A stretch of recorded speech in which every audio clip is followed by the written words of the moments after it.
Welcome to We Are the Remedy, where each week we highlight a person from the community who embodies the idea of people helping people. Well, I mean, would it make sense to, what do you think, Cesar? When would you want to play that? We can play at the beginning, whatever works. We can start off with that if you want to. Like, welcome to We Are the Remedy and do the intros, and then, hey, here's a little something about Play Marin. Yeah. Cool. Want to do it? Yeah. Does that sound good to you? Sounds good to me. All right, ready?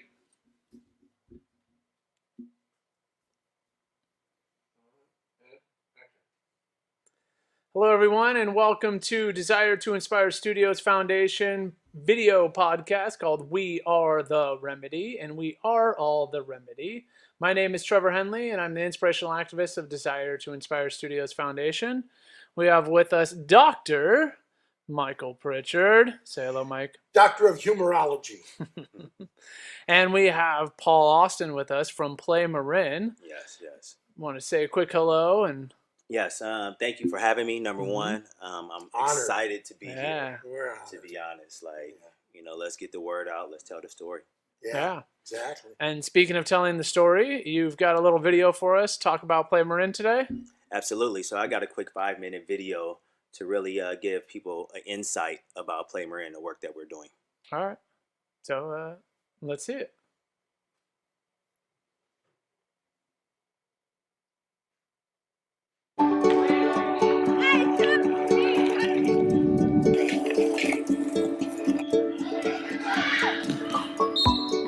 Play Marin is a nonprofit that I started. I believe I created Play Marin out of a need to see more kids from the Marin City community being active and engaging in sports. Also, part of it was, how can I bring more diversity to a county that's not diverse at all? Coming from Marin City is very isolated, the largest population of public housing in Marin, period. And so we want to make sure that the young people of color will have what they need to be successful. You have about 40 kids from Marin City graduate 8th grade. They then go to Tamalpais High School in Mill Valley. You become like 4% of the population. So you have to have the proper social skills in order to navigate that part of high school. You got to be able to know how to meet people and get along with others, be able to participate and be able to hold your own. When you look at what sports does in general for people, you look at the character development that goes into it, being able to work as a team. It's just beautiful. So I was like, I need to find a way to not only make sure that kids can participate, but make sure that it's at a reasonable price. And if I need to scholarship a kid 100%, that's what I do. Play Marin provides a lot of opportunities. I coach basketball, but not only does it provide opportunities for basketball, there's track and field, there's volleyball. Play Marin just brings the community together. A lot of kids come in, they think it's just like, okay, we're gonna go out here and have fun. It's not that, because it's hard work, it's responsibility, right? And it's teamwork. CYO games are pretty intense. Aggressive on defense. They run the whole time, and you're gonna know we're in the gym. I love it. The most rewarding is seeing the kid who's not good become confident and become the kid who can shoot a jumper. I'm the only coach you probably will ever have until you shoot the ball, even if you can't shoot.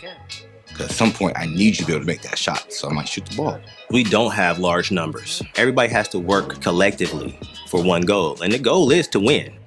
And I know I'm a big cheerleader, and I try and get out to as many games as possible to cheer on our program. But how do we get there? You know, we always get there through teamwork. My name is Camille Callahan. I'm 12 years old, and I'm in 8th grade. My name's Anthony. I'm in the 8th grade. My favorite thing about volleyball is that I meet new people from different schools. You build more relationships and friendships, and the coaches are really nice. I like how Paul coaches. He don't just judge you off of how good you do and how bad you do. He want to make you improve as a human. My standard for kids is way up here. You know, I expect nothing but greatness out of them. And I think that they need that because they're not getting these messages enough. Whether if it's in the community or if it's at home, they're not always hearing how wonderful that they are and how great they can be if they just work hard for it. I started finding that a lot of families from the surrounding areas of Marin started bringing their kids to Marin City and saying, hey, can I participate in your program? Pops up. My son does both basketball there and yet. track in Play Marin. You can These see it by activities that putting get the people video together in the for a left screen, common too. purpose shows you how similar you really are at the end of the day. When I see my kids deep into the practices and, sweating and running and really working hard, there's a real team aspect that's building in this gym here. They see that their interests as kids can be similar despite their differences in background or where they live. Nobody really reaches out to kids in low-income communities and say, hey, I want you to learn how to be a mountain biker. But through the partnerships, we're having that opportunity to do that. Being able to put a mountain bike in a kid's hand where he could just go off and ride the Marin Headlands, which is right here in our backyard, is awesome. It's awesome. Play Marin has really benefited the community. He gets the kids involved, and most importantly, they're excited about being involved. And then we'll run into us. It's really rewarding to see kids grow, seeing them have good relationships with their peers, seeing them have fun with their peers. This is what Play Marin is about. It's about creating diversity through play and activity. It's about giving back. It's about building up the entire child to be wonderful one day.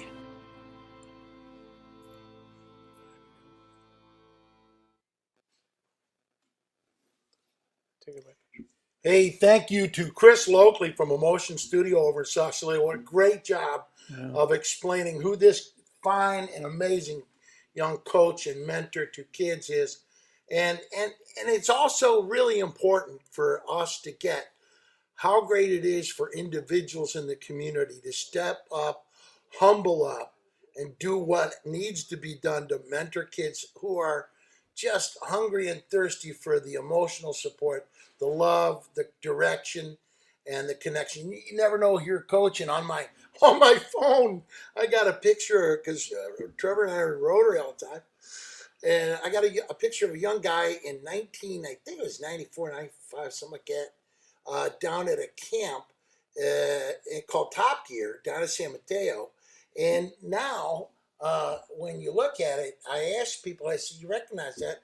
They said, no, it's a 15-year-old kid named Tom Brady. We never know who we're talking to, right, Coach? So true, so true. Yeah. So that's why it's so important just to be able to pour into young people's lives early on, because mentorship is huge. Right. I would say one of the things in that video that I heard the best was setting the bar high, setting their standards high. Exactly. So why is that Why is that so important, Coach? I mean, because once you set it high, it really gives kids the opportunity to really try and reach for something that they might not even realize themselves at a young age. Yeah. Right? And so for me, it's like creating opportunities that necessarily aren't there. Right. And really push them. Did somebody do that for you? To change. Yes, they did. I had some really, I've been blessed to have some really good mentors in my life. Starting with my mom, Terry Harris Green, to be one. And then I also had Stevie Lee and Lee Thomas as a couple others. And then my late, great Jerry McIntosh, who was my uncle who passed away, unfortunately, from a heart attack, was one of my other mentors. And so I had, tons of people pouring into my life. Foundation. Yes. That continuously pushed me further. And still do today. Right. And so, it's a blessing. You feel them inside you. Yes. They're part of you. They're part of me. Yeah. And why is it so important to make sure that we're building that foundation in young athletes? And because I'm thinking right now, when I'm watching this, I don't know, Trevor's like me. I'm thinking, I got to sit and I got to get you to write a movie about a kid who becomes a mountain biker. Yeah. Because you never quit 1 minute before the miracle happens, right? Right. And you never know who they're going to become. And that kid coming down those Mount Tam mountains, he learns to go on to the Olympics. And there's a dream there, right? It is, because it pushed them even further in life, right? Giving kids a solid foundation to stand on. They'll be able to understand that obstacles will come in life. Right. And they have to have the tools to be able to get over them. Right. Without those tools, it's hard to deal with failure. And so I just use sports as just another tool for character development, Right. to really help them understand that there's going to be challenges in life, just like there are challenges in a game. But what are we going to do to overcome them, right? And a lot of this, they have to understand you're not going to go through life by yourself or alone.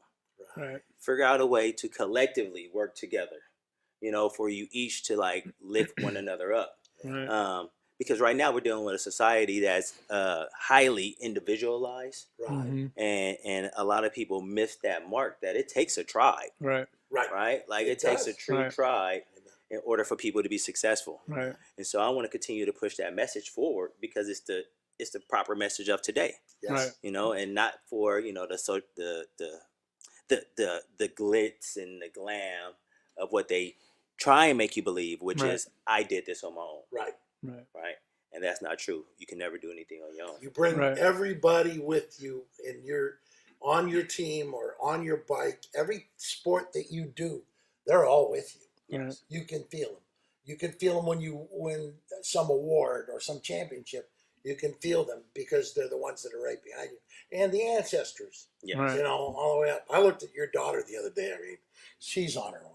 She's on her way. She's a remarkable young person. And I appreciate it. hey, you're doing a great job of raising her, Mhm. because she sees you. Yeah. I mean, she really does see you. She gets who you are. And there's nothing better for a father than is you're doing that for other people. Yeah. She gets it.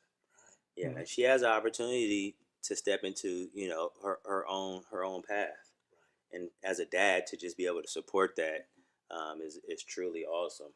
Over these last, especially 3 years of her Mhm. growing up and really becoming Right. a young lady and taking things extremely serious, but also being vulnerable at the same time. Right. Right. It's I can't say enough, but it's just not her. She has a really good core of friends around her where they feel comfortable to be able to stand up and step out. Right. And a lot of times it is yes. I've been stepping up and stepping out for a while as an activist and as a community leader, Right. and so it's fun to actually see her engage in the way that she do, either on campus or outside of campus. Right. Best Sermon is a good example. Right. Yeah. Well, and just for people that may not know, Play Marin and most of your work is in. Is in Marin City. It's in Marin City. So I purposely wanted to start programs out of Marin City because there weren't any. Right. And so 10 years ago, just strictly like all volunteer based, I started one program. It was a basketball program. So it was about 9 years ago. Right. Mhm. And we played in the CYO League. And we just build every year. We just started building. And just to see when the opportunity is there, to see how kids come and take advantage of it, Right. it's truly a blessing, right? Right. So we went from one basketball team, and then you fast forward about 8 years now, and it was truly all volunteer based until last year, where I stepped out on faith and was like, "Hey, let me do this full time as a nonprofit founder." Why and is it CEO. important to step out? of Yeah, I faith? didn't know that. Because you have to have belief in yourself, right? It Right. could be Mhm. scary And what are you teaching them by doing that? that you could chase your dreams, Yeah. Say it again. right? That you could Say chase it your again. dreams. Say it again. That you could trace your dreams. Yeah. Number one, 100%. and you just got to put the work in. Right. But I was able to grow a really good volunteer base, Right. and was able to really hone in on some of the issues that Marin County has, Right. and be like, let me figure out this solution or part of a solution that I can help in. Right. Like I don't work in the education sector, but my wife does. Right. And so being able to like really say, okay, I can help with the character development. You bet. I know through sports it helped me not Mhm. only socialize with other people, I did better in school. Right. I was more functional, and I was ready to then step out into life and like, let me go to school, let me go to work. I have a foundation that I learned through sports. Right. And so Right. now I'm doing the same thing right now for kids, because it's either kids are either competing with other kids that they don't know and they're building relationships with, or they're competing with kids that they do know. Right. John they're Wooden building one time relationships. said, sports don't build character, they reveal it. Mm, What do you true. think that means? True. Because it has to come out some way. Yeah. Right? The competitiveness, the leadership of Mhm. it, Never quit. never quit. And so if you have that mindset and you start to work with kids early on for them to have that mindset Right. to where, they're in math class and math is tough. Right. What you gonna do? Are You could look at the two of us and we would know that very well. I only took 2 or 3 years of the same math class, so yeah, I get it. I was only flunking 3 in a row. Oh yeah. And went to summer school every year for math, so I'm familiar. Yeah, why'd you have to choose math? That was not okay. Because we all struggle with math. Right. And that's just the reality about it is for people to realize that struggles are just part of life. That's what Well, and you I think do in about sports, I mean, I remember growing up, and sports were my life, right? They're one of the few memories that I still have, from my childhood. Is all the good and bad memories from sports, but they were moments in my life that taught me lessons. True. Right. And growing up, I was often on teams that we didn't win very often. Yeah. Right. But we always had fun. Right. And I think what taught me as growing up is like, okay, now in my adult life, I don't always win. Yeah. I get things wrong a lot.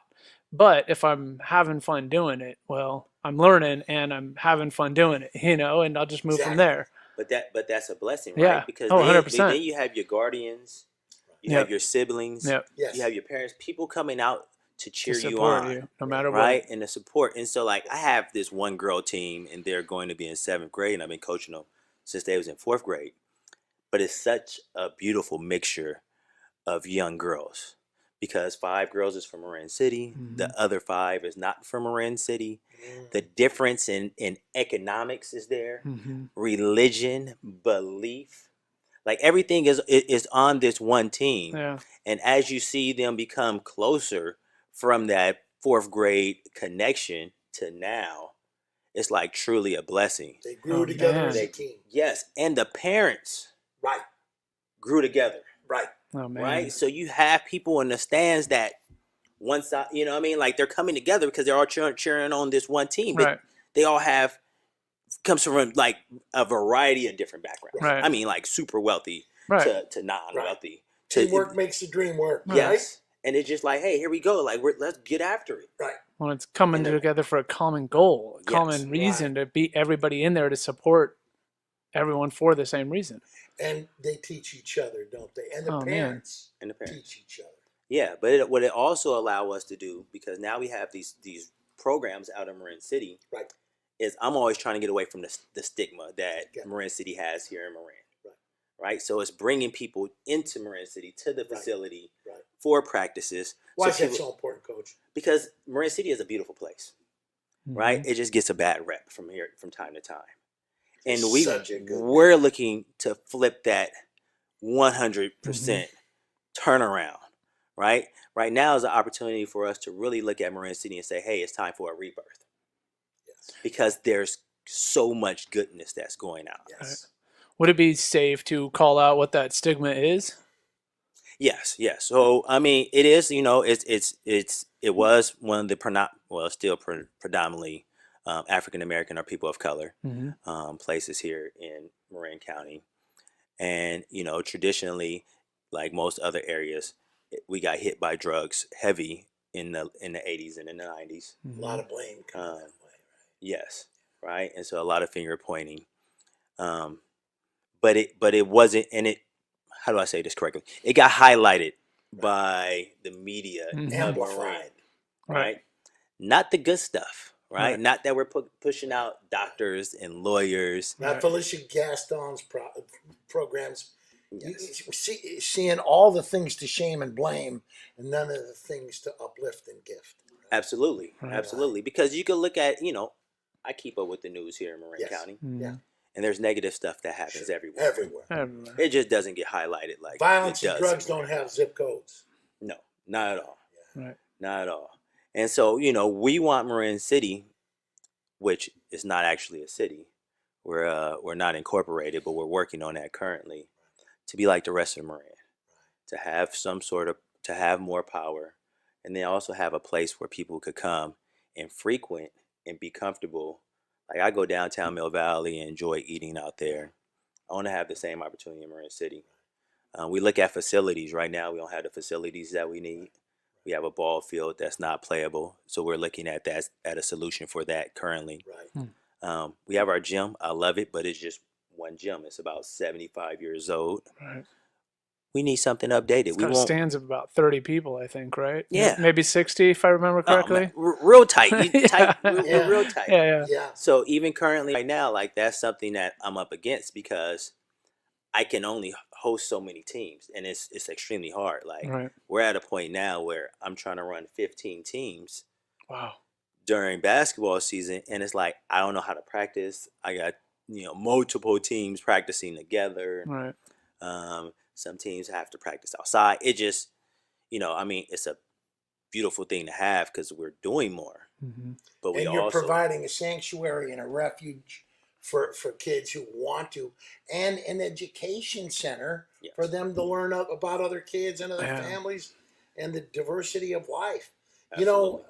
I'm thinking right now, you never know. I just want to say this to you, because I actually met him once. He probably wouldn't even remember, but Denzel Washington was at Boys and Girls Club. And not too much long ago, he wrote a check for $1 million to Lama. Yeah. And then he wrote one for Fisher House for veterans who were wounded, so their families could have a place to help them rehabilitate. Yeah. Now, this guy went to Fordham University, and there wasn't anybody that dreamed that Denzel Washington growing up in the Bronx was going to be Denzel Washington. You're every day touching the future Denzels of the world and the future young women of the world. They're going to change the world. Yeah. So keep on keeping on, Coach. You got it. You're everything that you're talking about, man. You're right on. You have the key to the whole thing right in your hands, man. I do appreciate that. I do appreciate. What are you learning about yourself from all this, and why? What do you say to all these young men that need to get out there with you and be coaching? I mean, absolutely. Because it's a win-win, right? Like I get just as much out of it that I put in, Mm-hmm. and so that's the reason why I feel like it really keeps my engine running. Because I'm learning every day also, Right. and so that's the whole process. So each and every day, as I'm looking at programming, it gives me opportunity just to be flexible Mm-hmm. in my life, right? So Right. I'm constantly learning patience, Yeah. still teamwork. Blessed are the flexible; they shall not get bent out of shape. Semper Gumby. So true, right? Right? And be able to delegate. Like I'm at the point now where I'm really trying to delegate more responsibility because I want it to grow more Right. together, Right. right? Like I'm out here fundraising, building my budget. Right. And then I'm also looking to meet a need. And I know I can't do it by myself, but Right. anytime, like this pandemic has showed me so much, right? In what way? Number one is that people can come together. Mm-hmm. Like literally last March, I had 6 teams going into championship weekend, and that got shut down on Wednesday. I met with my 3 board members, and they was like, Paul, what do you want to do? Because kids got to stay home. I said, we need to make sure that they can eat. We want to make sure that we put food on the table. Within 10 days, we raised a little bit. 10 days we had a plan, and we started raising money like instantly. So by that following weekend, we were doing 600 meals from local restaurants, purchasing 600 meals from local restaurants, and getting them out to the community. Wow, that's amazing. Right? So we raised over $100,000, fed folks for over 3 months. And because we was able to establish a good distribution system at 2 locations in Marin City, we then partnered with Conscious Kitchen and Rural Central Kitchen, where they came in and did food during the week. And we was giving out, I think we did over 6,000 meals in those 3 months. Wow. But we also was able to help local restaurants stay afloat too, because we was purchasing meals at $12 a meal.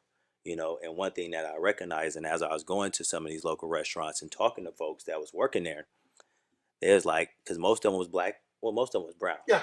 Was my Latinx population, Yeah. right? Mhm. A lot of undocumented. Yeah. And they was just like, man, thanks, because we still need to work. Right. And I perfectly understand that too. Right.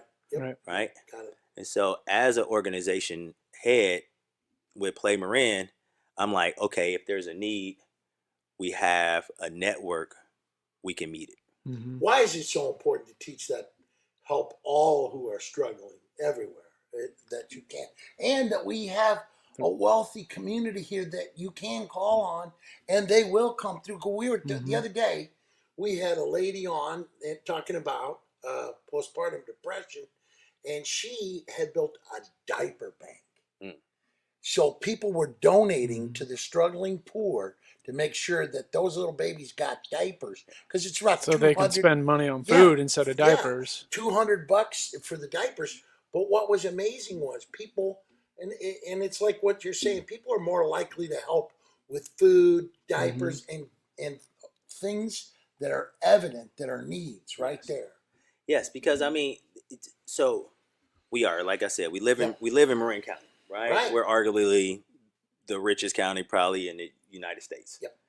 So the resources are here, right? And so we have to help people direct their resources correctly, because it can get, people could think of Marin and be like, oh, there aren't pockets of poverty here, but there are. You hear that all the time. Yeah. You hear it all the time. You hear it all You hear it all the time. And so when I look at the Marin City community, where the average income is only $40,000, I'm like, it's the perfect place and the perfect opportunity for people to put their resources into Marin City, where they can tangibly see change. Right? It's the perfect place for some sort of incubator, to really uplift all everybody. All the boats float in the tide, right? Yes. Yes. And if we don't have the conversation, and at least be real with each other and be like, yo, this is the issue. You know what I mean? Now let's get behind it and let's do something about it. Right. So I'm always calling on lawyers to come in and help out.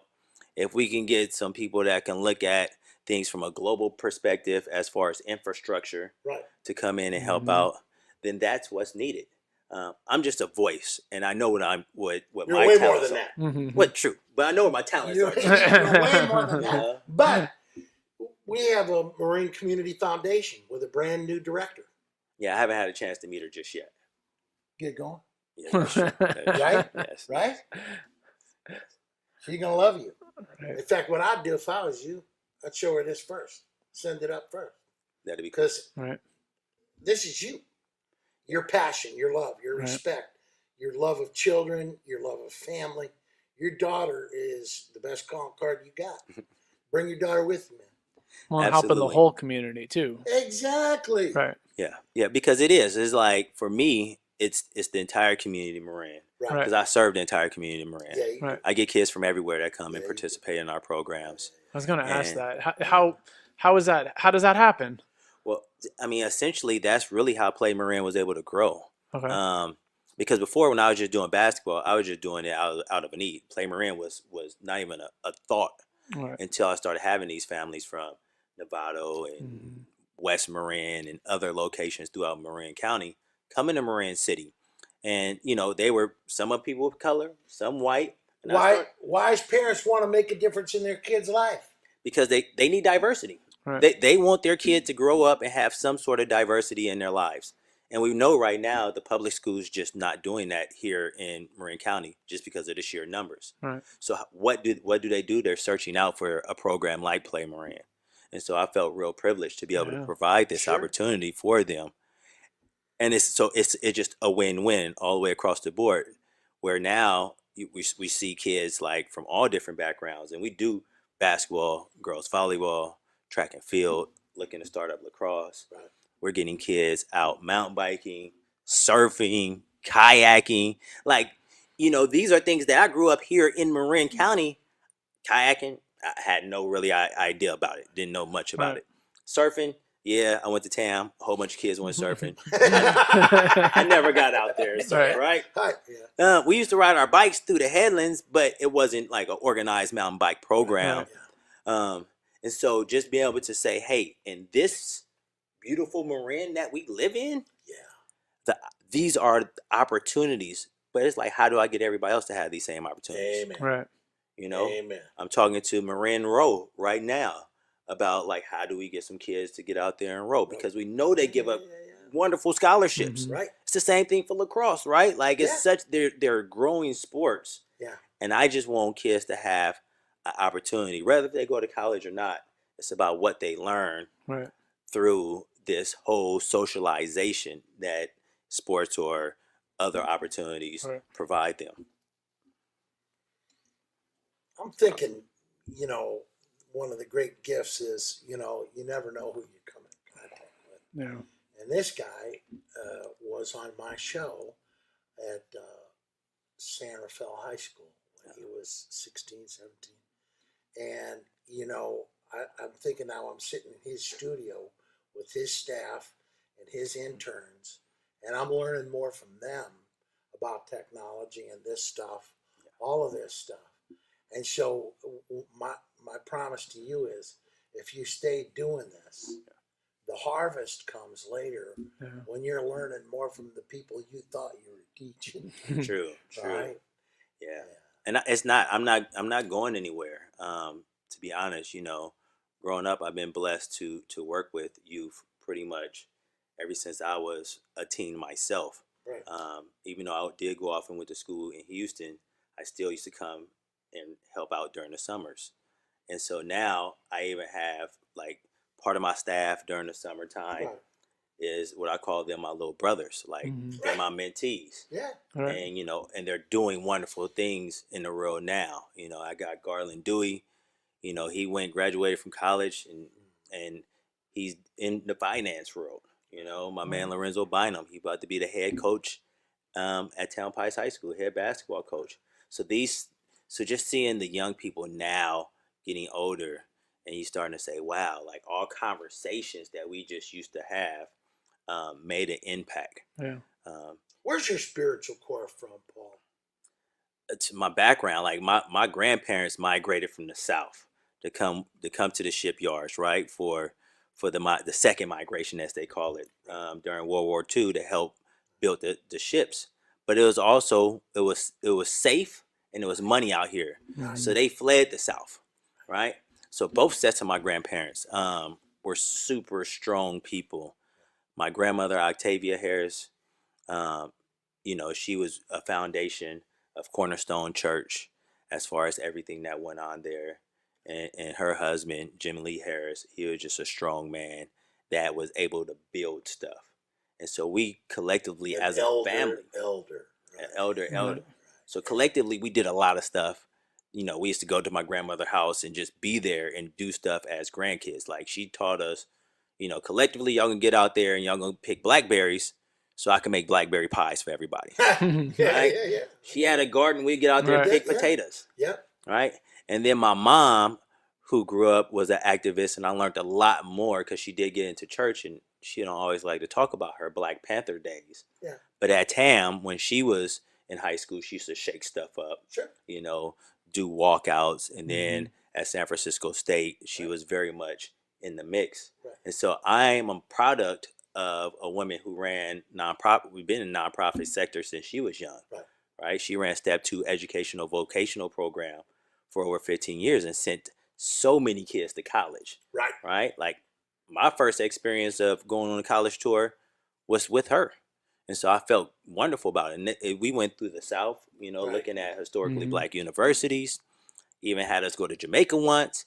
So, it was just programs that she pushed out that for me was just dead on. Spiritual core. Yeah. And then my dad's parents was just that strong, right? Like my grandmother and her husband, Roscoe, is arguably one of the first families that built a home in Mill Valley. And so growing up, I used to always ask like, yo, why is the driveway so steep? We couldn't see the house from the hills, right? From the road. Right. And as I got older, I understood. She was like, because they had to build the home on weekends or at nights, because if any white person saw them or knew that they was building a home in Mill Valley, they'd have got shut down, right? Because they had a white friend who went and bought all the lumber. And then a white person, and this man even got blackballed because they found out like 4 years later that he sold Roscoe this house. This is in the 50s. It wasn't that long ago. That's what I'm. So that's why I'm always passionate and fired up and let people know like systems that negatively affect Black and brown people are not only are they still here, but they help design Marin for what it is today. Right. And so I'm always like, hey, Marin County, we got to do something about it. Early on, Marin City was red line. Black people wasn't able to buy land outside of Marin City. You know what Dr. So now King, what do we do? Dr. King's line is? Yes. You can fly, fly. If you can't fly, run. If you can't run, walk. Yeah. If you can't crawl, keep moving forward. Yes. And boy, you're the living embodiment of that. Yeah, I appreciate it. I appreciate it.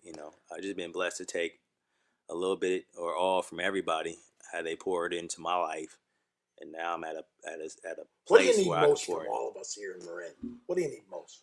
It's a couple of things, man. So I have a list of things that I'm trying to get. I was gonna say, for hold on, people another in half Marin. hour. Here we go. Go ahead. Like a couple of things is to continue to amplify Black voices. Right. Right. Like that's number one. Yeah. Number two is we got to look at how do we put more resources into the communities that don't have the resources. Right. Right. And really shine a light on that. Right. And then I want folks to really look at Black leadership and really look at it for what it is and not try and put it down to something lower. Because I talk to a lot of Black leaders in Marin County, and they find it extremely hard to be leaders, especially when they're leading, people that's not of color, white people in general. And so one thing that I would love for the entire Marin County to do is figure out a way to attach yourself to one of the nonprofits that's doing the work. Right? And listen. Right. Like, don't come in with your own, like, hey, this is the way I want change to happen. No, you go in and you say, hey, I'm here to support. I'm here to support what you're doing. Right? And whatever, however that may look like, whether if it's them, like you guys got the video and you got the opportunity to blast this out, or some people it's funding, other people it's just the connections, right? But for me, if we continue to do that, then we will continue to move in the right place. Right. Yes. I want people to also be able to understand that they get this thing where say they don't see color. No, it's see color. Do your work, for you. Don't always come to people of color and be like, hey, I want you to teach me. No, I want you to come in already where you did some history yourself, right? And to realize that it's a beautiful thing when you know about multiple histories. Yep. Right? So you can all come in and then be vulnerable. Because, sometimes it's going to be hard conversations. Right. Yes. And why is it important to have those hard conversations? Growth. Yeah. You can't grow without it. Yeah. You can't grow without it. Yeah. I was going to say, I started smiling when you said we don't see people of color, because we talked about this, right? In the beginning, I started serving on diversity, equity, and inclusion committees, and I'm fortunate to have Ra in my life, who I've known since she was 2, and so I just wish she could find her passion. Yeah, right. And I said in one of the meetings, I was like, look, man, I don't see people of color. Everybody's equal. And in my eyes, like, I see them as people. And she's like, Trevor, no. Like, I understand where you're coming from, but those aren't the words you use.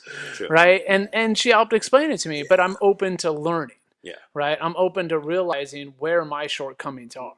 Right. So we are almost out of time in this program. Actually, we're probably a little over time, but no problem. I want to ask what is your vision for Marin City? So I have and Play Marin, if you want to throw that in there too. Yeah, Play Marin as well as Marin City. I'll start off first with Play Marin. Play Marin, I want a playing field, and I want a gym with like 3 to 4 courts in it. I want underneath Play Marin umbrella, I want Marin City to be known for youth sports.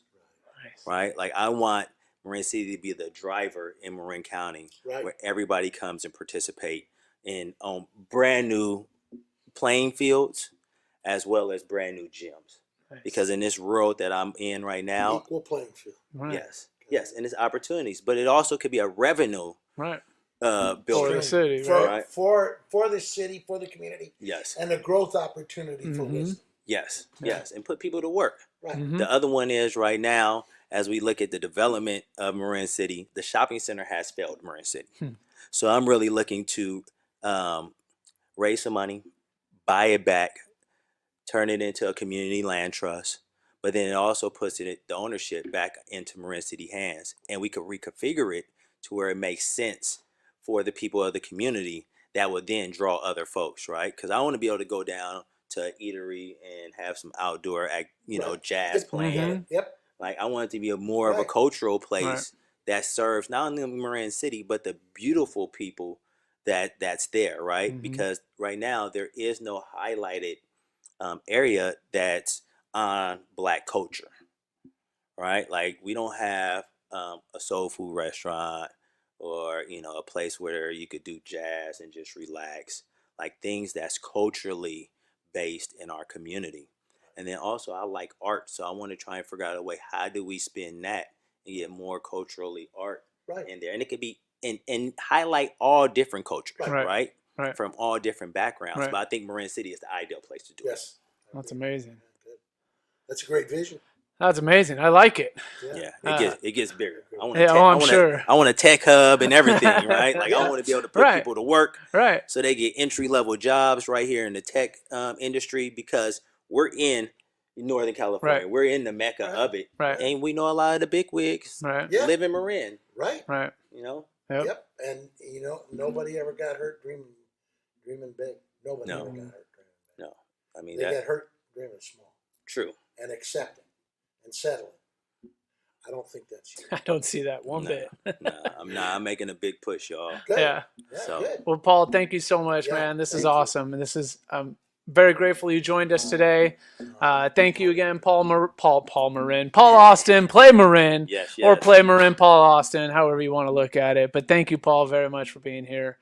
Thank you, Pritch, as always, and thank you for joining us today. Thank you for watching our show. Thank you for being We Are the Remedy, and thank you for going out there and smiling and sharing your story.